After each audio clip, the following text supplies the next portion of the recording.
So I'm the art director on Bodycount. I'm specifically responsible for making sure that everything in the game has one coherent aesthetic look.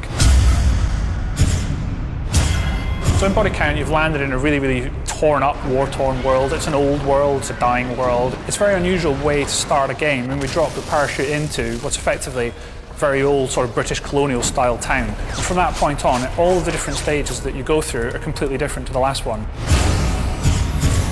The environments in Bodycount are very fantasised, but they're also very bright and vibrant. We've used the entire colour wheel in the game. We go all the way through it, from hot, polluted, yellowy green Africa, through a sort of midnight neon Asia, and then into the belly of the beast at the end, where we set you against the target in a very fiery, hellish cauldron.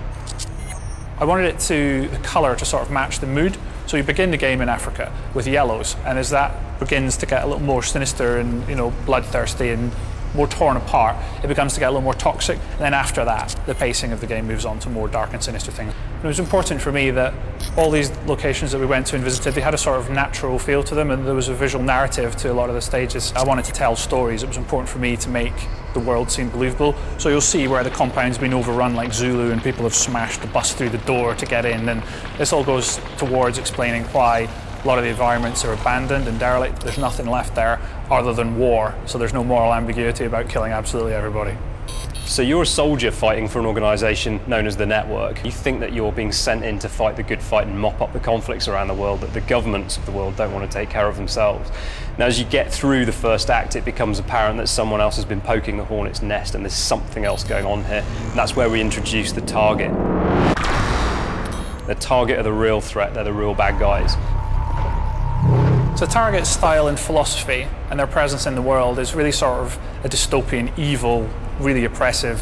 The real cue for style was just a phrase, the cutting edge, so that you're always met with a sharp edge with them. So everything I started drawing began having cutting edges right down the centre of them, so the guns, everything, you're always being met with a sharp edge, like an axe being thrown at you. Really important thing for me was to make it look like the organisation had unlimited wealth and resources. So I really went for a sort of stealth by Bang & Olufsen look to things.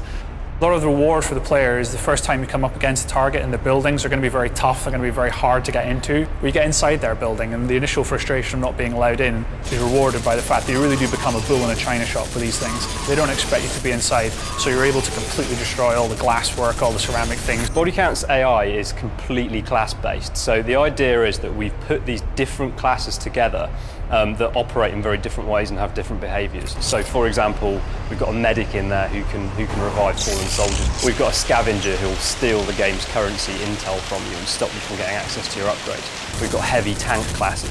So lots and lots of different types of AI. But then on top of that, we've got three factions. So we've got the army and the militia, and then we've got the target hidden in the background. It was important for me that when we were making Bodycount that it had a handcrafted art look, and that extended to the characters as well.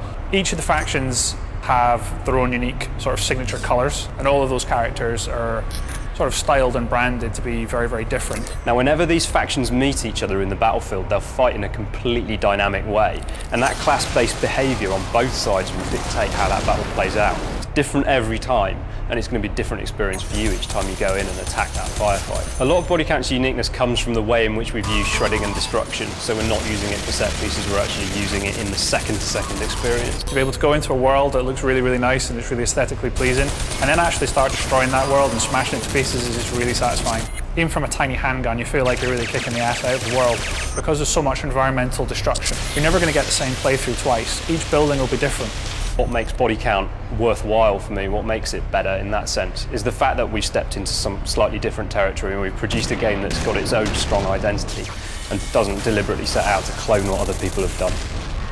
Bodycount's the best thing since sliced bread, before or after, assuming that you can actually destroy the sliced bread with a large heavy machine gun.